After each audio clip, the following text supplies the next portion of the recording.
Salut à tous, je vais vous faire entendre des extraits d'un document que je considère pour ma part comme exceptionnel. Il s'agit de l'interview d'un journaliste d'investigation, Harry Vox, réalisé en 2014. Alors, une petite remarque, il était très important par rapport aux propos tenus dans cet entretien de vérifier que cette vidéo n'a pas été réalisée récemment. Donc pour vous, je suis allé vérifier et on trouve par exemple sur YouTube l'intégralité de cette interview postée en 2014. Je vous ai mis le lien dans la description. Dans cet entretien, il parle d'un document qui a été édité en 2010 par la Fondation Rockefeller et qui a été effectivement authentifié par France Info. La fondation américaine Rockefeller aurait publié un rapport en 2010 qui, selon certains internautes, prévoit comment une pandémie peut être utilisée comme excuse pour établir un pouvoir autoritaire mondial. Première chose, il existe bel et bien ce rapport, la fondation Rockefeller nous l'a confirmé.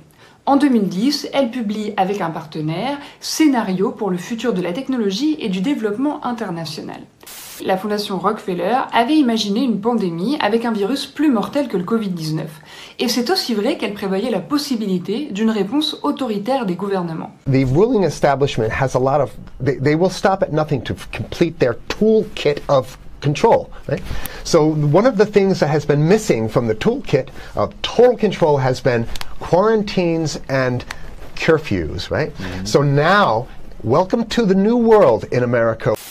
If the ruling class ever saw wide-scale civil unrest, you'd see an Ebola outbreak in America right away. Okay, so this is, what you see is that Ebola is another tool in the toolbox of the ruling class repression. control. Yeah. The point is to get hundreds of thousands of people infected with it and create the next phase of control.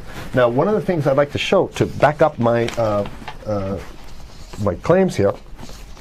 Here's a document from the Rockefeller Foundation.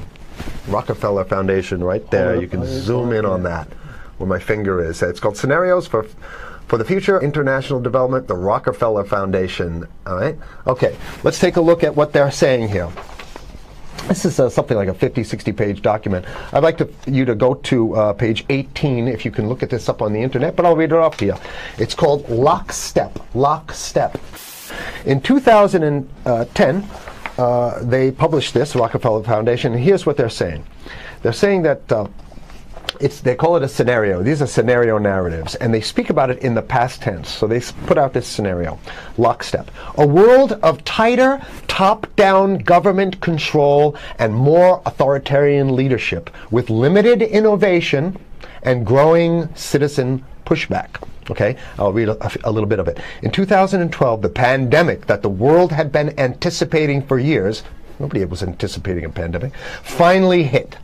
Unlike 2009's H1N1, this new influenza strain originating from wild geese, they use some scenario, but this is Ebola they're talking about. Ahead. Even the most pandemic-prepared nations were quickly overwhelmed when the virus streaked around the world, infecting nearly 20% of the global population and killing 8 million in just 7 months. Okay, the pandemic also had a deadly effect on economics. International mobility of both people and goods screeched to a halt. Which is what they want. They want a completely isolated world, right?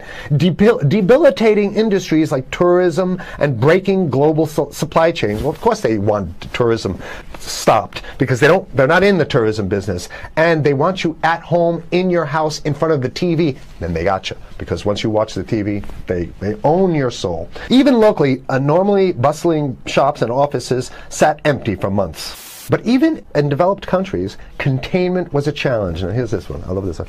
The United States' initial policy of strongly discouraging, in quotation marks, strongly discouraging citizens from flying proved deadly in its leniency. So they should have been tougher, right?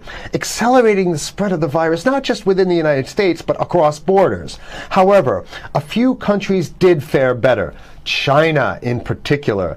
The Chinese government's quick imposition and enforcement of mandatory quarantine for all citizens, as well as its instant and near hermetic sealing off of all borders, saved millions of lives, stopping the spread of virus far earlier than in other countries. So the message is here is we have to look towards the Chinese, the oppressive totalitarian. Chinese regime as an example of what we need to be doing here. And of course, the ruling class here loves the Chinese regime because they have demonstrated to the ruling class the most efficient form of capitalism, which is authoritarian capitalism. China's government was not the only one that took extreme measures to protect its citizens from risk and exposure. During the pandemic, national leaders around the world flexed their muscles, flexed their authority, and imposed airtight rules and restrictions. From the mandatory wearing of face masks to body temperature checks at the entries to communal spaces. And even supermarkets, they want body checks at supermarkets, okay? So basically what they're saying is they're building a system where every move you make, you gotta go through them. Even after the pandemic faded, this more authoritarian control and oversight of citizens and their activities stuck and even intensified. In order to protect themselves from the spread of increasingly global problems, from pandemics and national terrorism to environmental crisis and rising poverty, leaders around the world took a firmer grip on power.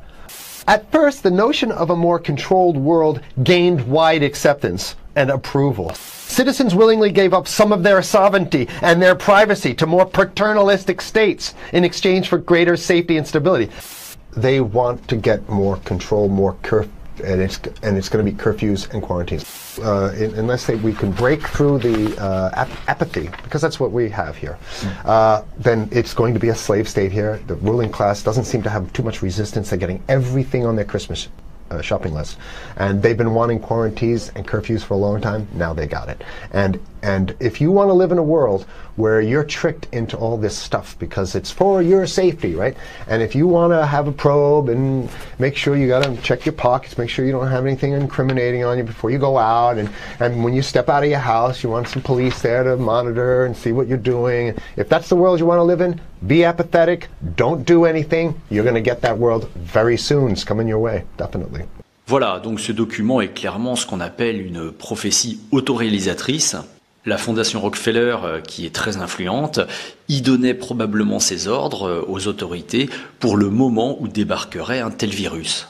Alors à l'époque, le journaliste pensait que c'était Ebola, le déclencheur, mais finalement ça n'a pas fonctionné et aujourd'hui, probablement qu'ils remettent le couvert avec le Covid-19.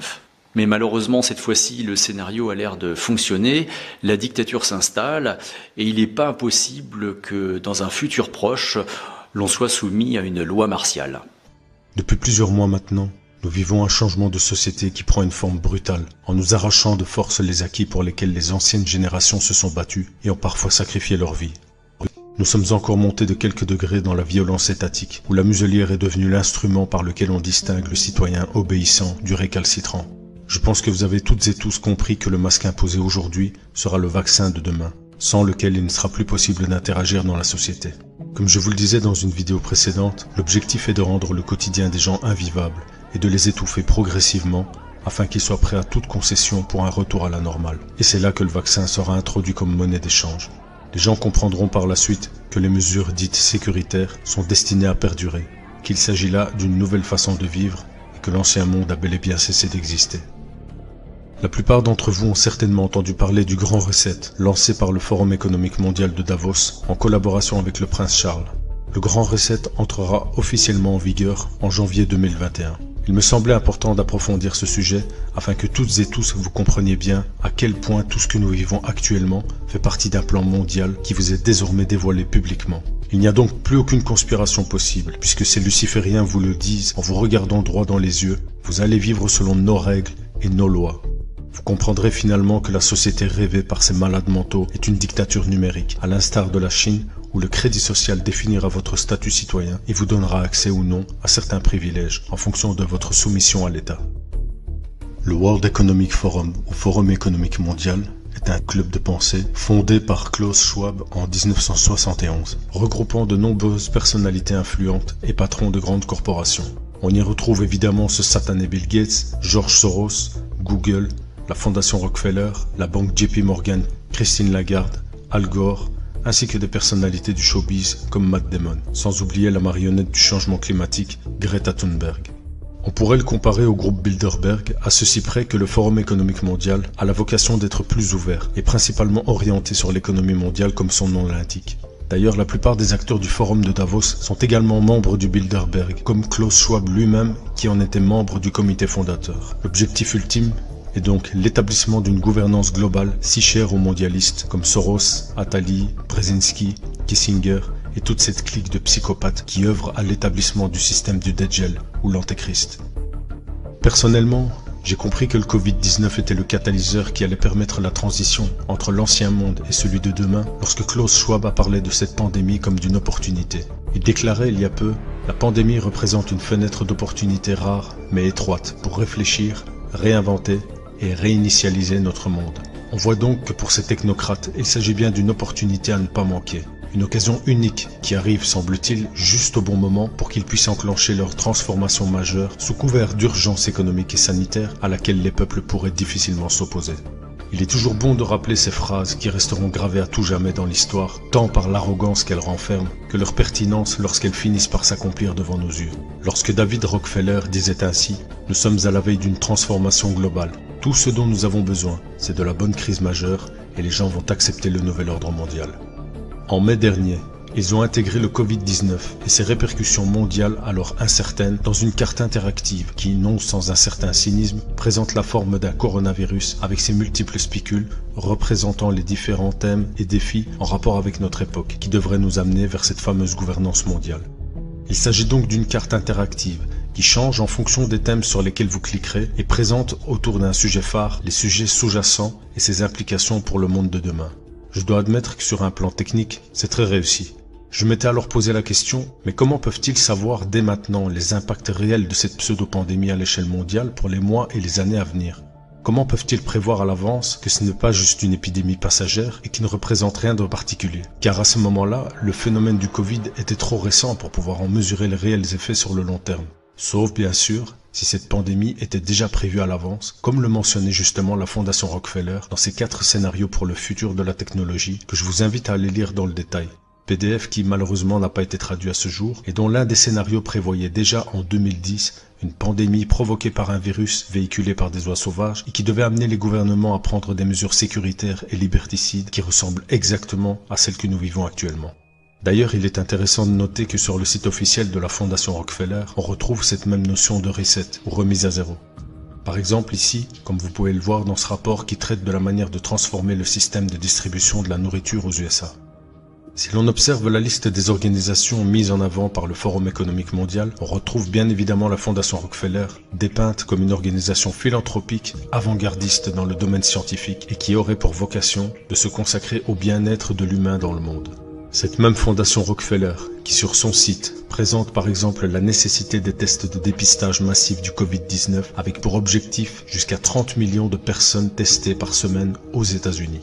Ces tests recensent de nombreux faux positifs, car ils amplifient les traces d'ADN du virus, mais aussi de tout autre matériel génétique présent dans l'organisme, et qui ne sont pas forcément liés à une grippe ni au SARS-CoV-2 de façon spécifique. C'est la raison pour laquelle de nombreuses personnes ont été signalées positives, juste à cause de la présence résiduelle de virus qu'elles auraient contracté des semaines, voire des mois auparavant. Il suffit donc de multiplier ces tests pour voir exploser le nombre de faux positifs, ce qui est évidemment le but recherché. Ces statistiques en hausse leur permettront de justifier les prochaines mesures liberticides qui nous rapprocheront davantage du modèle chinois, celui-là même dont rêve la présidente de Bain & Company, Orit Gadiech. Elle serait la fille d'un général israélien et aurait elle-même travaillé pour le Mossad. Bain & Company, ça vous rappelle quelque chose? C'est la société américano-israélienne qui a géré le déconfinement en France. Le monde est décidément très petit pour ces élites mondialistes. Je vous invite à prendre le temps de parcourir le site du Forum économique mondial et celui de la Fondation Rockefeller pour vous rendre compte à quel point tout est clairement mentionné et vous faire une idée plus précise du monde dans lequel ils veulent nous embarquer de force.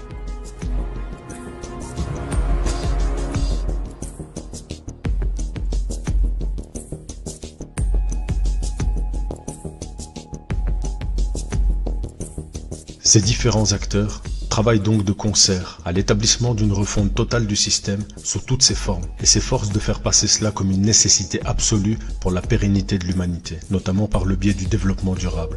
Fallait-il donc attendre 2020 pour que les richesses soient réparties équitablement, pour enrayer la faim dans le monde, pour donner l'accès à l'eau potable aux pays les plus pauvres, pour que chacun puisse avoir accès à l'énergie?